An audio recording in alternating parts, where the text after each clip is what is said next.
qofkii hooyadii nooshahayow hadal xun ha u quurin ha ku oran warayka ha ka toohuriyo laabteeda qofkii hooyadii nooshahayow waa hantiyo maale war waahibo ilaahay baxshiyo hodonka deeqdiisa hadday hooyada ay hantiyo halal ku weydiiso oo aadan hayn oo markaa heli kara intaaga haye hooyo hadalkaagu waa inuu ahaadaaye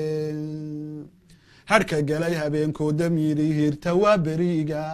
waxay ku hamidaa waa inaan horumar gaarnaaye homeboy haddii ay dhashiyo hacow ka sii liita hoodiriyo halyay baan dhalay bay ku hanjabaysaaye habaar nooma quudhe ducayna huwinaysaaye qofkii hooyadii nooshahayow hadal xun ha u quurin qofkii hooyadii nooshahayow hadal xun ha u quurin ha ku oran warayka ha ka toohuriyo laabteeda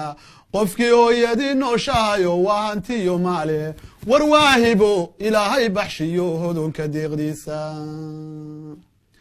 hooyadeen ilaahayow kahay dhibab halaakeeya hodannimo ilaahayow ku sii dunida hooskeeda caafimaad rabbow kuhu wataa hadiyo gooraale haddii uu wakhtigu soo galo malagu hoomaayo hawl yaraan ilaahow naftiyo hadada loo qaato hogga iyo ilaahow qabrigay hanato tawxiidka halka lagu hakanayo barsakhaa hadhac qabow seexi ilaahow jannada halacsataa iyo hibaaqeeda oo heelkii qiyaamaha rabbiyow hagar la'aan dhaafi hawiyo ilaahayow ka hay naartu waa haliise halkii nebigu joogiyo rabbiyow lagu hagaa khayrkan